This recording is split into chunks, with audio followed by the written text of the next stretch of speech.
Welcome back to Psychology of Humans. With Plato, psychology takes a decisive step forward. Where Socrates taught us how to examine the mind, Plato tried to map its structure. He asked a question that still sits at the heart of psychology today. Why do we act against our own best interests? Why do we know what's right, yet do something else? Plato's answer was revolutionary. He argued that the human mind is not one unified thing. It is divided, often in conflict with itself. And unless that conflict is understood and managed, suffering is inevitable. This idea became known as the tripartite soul, one of the earliest psychological models of the human mind.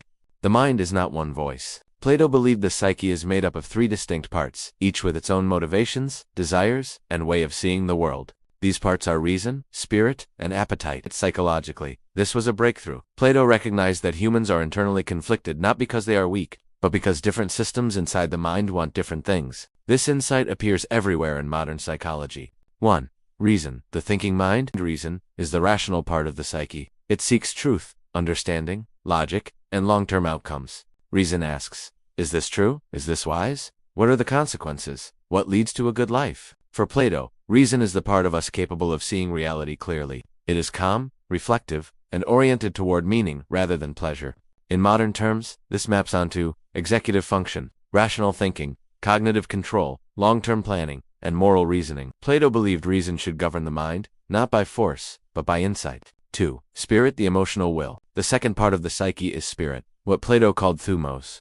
Spirit is not raw emotion, it is the emotional will, pride, anger, courage, ambition, loyalty, the need for recognition. Spirit asks, was that fair? Should I stand up for myself? Do I matter? Should I fight back? Spirit gives energy to action. Without it, reason stays passive. With too much of it, emotion overwhelms judgment. In modern psychology, spirit resembles self-esteem, assertiveness, motivation, emotional reactivity, ego strength. Plato understood that many conflicts come not from appetite, but from wounded pride or threatened identity. 3. Appetite, desire, and impulse. The third part is appetite, the seat of desire. This includes hunger, sex, comfort, pleasure, material wants, immediate gratification. Appetite asks, what feels good? What do I want right now? What will ease discomfort? Plato didn't see appetite as evil. He saw it as necessary. Without appetite, there is no survival, no reproduction, no enjoyment of life. But appetite is short-sighted. It cares about now, not later. In modern terms, appetite maps to impulse control, reward systems, dopamine-driven behavior, addiction pathways, emotional eating, compulsive habits. Inner conflict explained. Plato's genius was recognizing that psychological suffering comes from imbalance. When appetite rules, people become slaves to impulse. When spirit rules, people become aggressive, defensive, and unstable. When reason rules alone, life becomes cold and disconnected. Health, Plato argued, comes from harmony. Reason should guide. Spirit should support reason. Appetite should be moderated, not suppressed. This is one of the earliest models of self-regulation. Why we sabotage ourselves. Plato's model explains a question psychology still struggles with. Why do people knowingly act against their own values? Because knowledge alone isn't enough. You may know what's best, feel strongly about something, yet still give in to temptation. Modern psychology calls this ego depletion, impulsivity, emotional override, self-control, failure. Plato described it over 2,000 years ago.